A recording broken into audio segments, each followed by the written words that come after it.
Senator Bato, inaming may warrant na laban sa kanya at nagpapatulong sa Senado. Kaya lang, ito ang bad news. FPRRD ikinanta na ang kanilang kasalanan at ang tanong, Senator Bato, game over na ba? Ika pa ni Senator Bato, may warrant na laban sa kanya at nagpapatulong sa Senado. Pero, mas mabilis na bang makukulong dahil kay FPRRD? Ano po yung bottlenecks? Bakit po nahihirapan sa analysis ng palasyo yung pag-aresto kay Ronald De La Rosa? Hahayaan po natin ang DOJ at ang DILG na siyang sumagot po dyan dahil sila po ang nakakaalam kung anong operasyon ang kinakailangan para po mabilis na maaresto si Senator Bato de la Rosa. Isang senador na dating matapang, ngayon tila naghahanap ng kanlungan.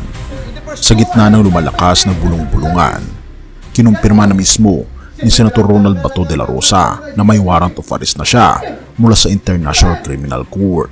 Sa isang panayam, inamin ni Bato, Friday, madaling araw, yung flight ko dapat hindi ko na itinuloy dahil nakatanggap ako ng info na yun nga, may warrant na kami. Ang info ko nga is dalawa na kami ni President Duterte, may warrant. Kung noon ay puro haka-haka lang ang usapin, ngayon ay malinaw na, tinutugis na sila ng batas. Meron na pong binigay na update si Secretary John Vic Rimulya patungkol po dyan at tuloy-tuloy pa rin po ang operasyon para sa pag-aresto kay Senator Bato de la Rosa. Pero bakit hindi siya sumama kay Duterte?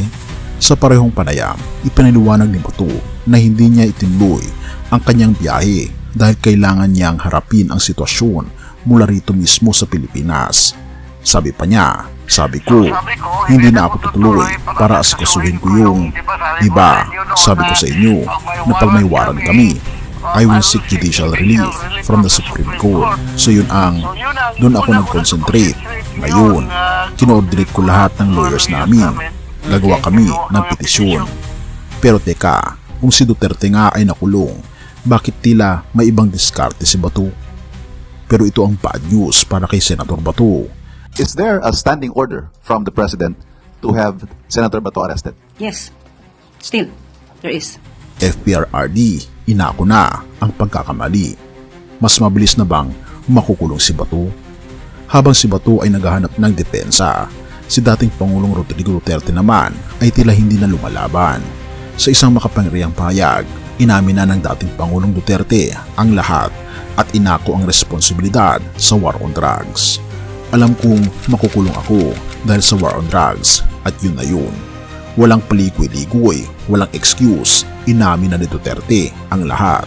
Ating pagpanoorin ang binanggit ng dating Pangulo. At sinasabi ko naman sa mga pulis at military na trabaho kayo at ako ang managot. So ito na nga, for all of the whatever happened in the past, sinabi ko na I will protect you and ako ang managot sa lahat. At dito nagiging mas delikado ang sitwasyon ni Senator Bato. Ano ang ibig sabihin nito para kay Senator Bato? Kung ang dating Pangulong Duterte mismo ay hindi na lumaban at tinanggap na ang kanyang kapalaran, posible bang mapabilis ang pagdakip kay Senator Bato kung ang mismong leader ng kampanya ay umamin na ano pa ba ang laban ng kanyang tauhan? Pero may isang twist na hindi mo inaasahan. Bagamat nagpapatulong na si Senator Bato sa Senado para sa proteksyon, hanggang kailan siya ipagtatanggol ito? Ayon kay Senate President Francis Escudero, hanggat kaya, poprotektahan kita. Pero hanggat kaya, ay may hangganan. At kung nangyari kay dating Pangulong Duterte at hindi inaasahan, sino ang makapagsasabi na hindi ito mangyayari rin kay Senator Bato?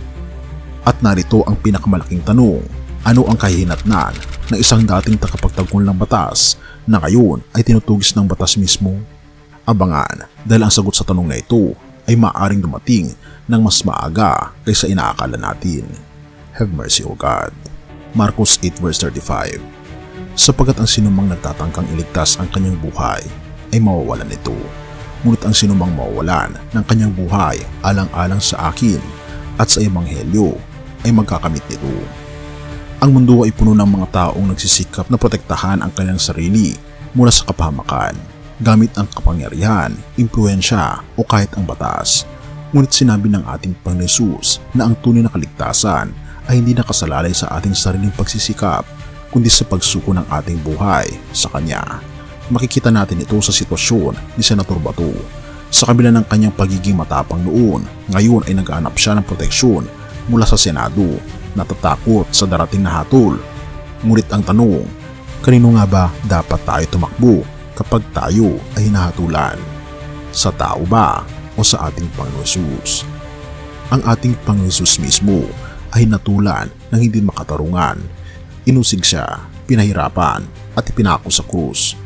Ngunit hindi siya lumaban, hindi siya naghanap ng proteksyon sa mga makapangyarihan, kundi isinuko niya ang kanyang sarili sa kalooban ng Diyos Ama. Ang tunay na proteksyon ay hindi matatagpuan sa Senado, sa batas ng tao o sa anumang posisyon sa lipunan.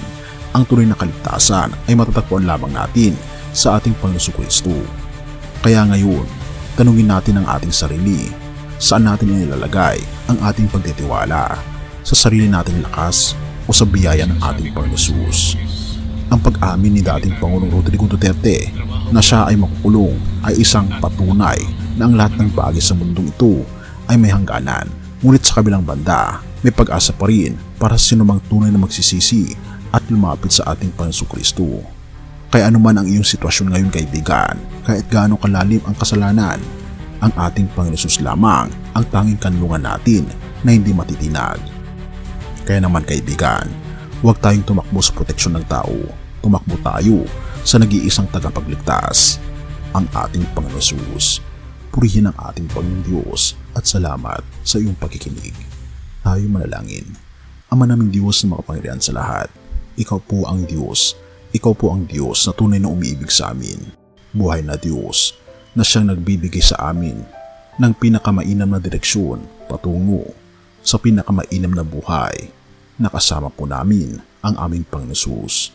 Tulungan niyo po kami, Panginoong Diyos, na masilayan po namin ang buong katotohanan at tulungan niyo po kami, Panginoon, na isalang-alang ang aming buhay na hindi ito para dito sa lupa, kundi para sa langit na bayan. Tulungan niyo po, Panginoon, si Senator Bato, gayon din, Panginoon, si Pangulong Duterte at ang aming mga leaders na nawa po, Panginoon, ay masilayan po namin na kailangan po namin parati ang aming Panginoon Kristo. Pinupuri po namin kahit pinapasalamatan o aming Panginoon Diyos sa inyo pong kabutihan sa amin at salamat sa inyo pong pag-ibig sa amin at salamat sa pagdinig ng aming mga panalangin at patawarin po kami sa lahat ng aming pagkukulang at pagkakasala sapagkat sa maghiling sa matamis na pangalan ng aming Panginoon Hesus. Amen.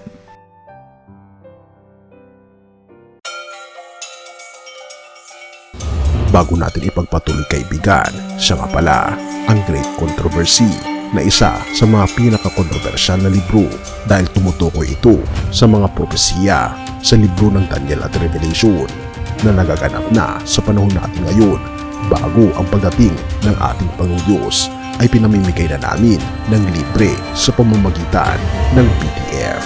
At ito ay nasa limited lamang na panahon, kaya i-click mo sa description sa baba upang ma-avail mo, kaibigan, ang napaka-importanteng libro ito na magbubukas sa iyo sa mas maliwanag mong hinaharap. Purihin ang ating Panginoong Diyos at tayo magpatuloy.